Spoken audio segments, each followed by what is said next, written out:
First, plug your external camera into a USB port on your laptop.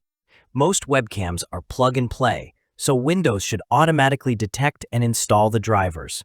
Wait a few seconds, and you might see a message saying device is ready to use. Next, let's make sure the camera is recognized. Right-click the Start menu and select Device Manager.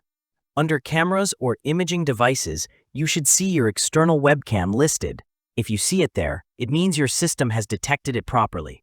Now open any app that uses your camera, like Camera app. That's it. Your external webcam should now be active. You'll usually see a small light turn on near the lens when it's working.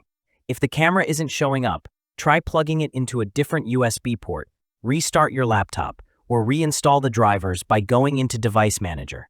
And that's how you use an external webcam on a Windows 10 or Windows 11 laptop. If this helped you out, feel free to give the video a like and subscribe for more simple tech tutorials. Thanks for watching.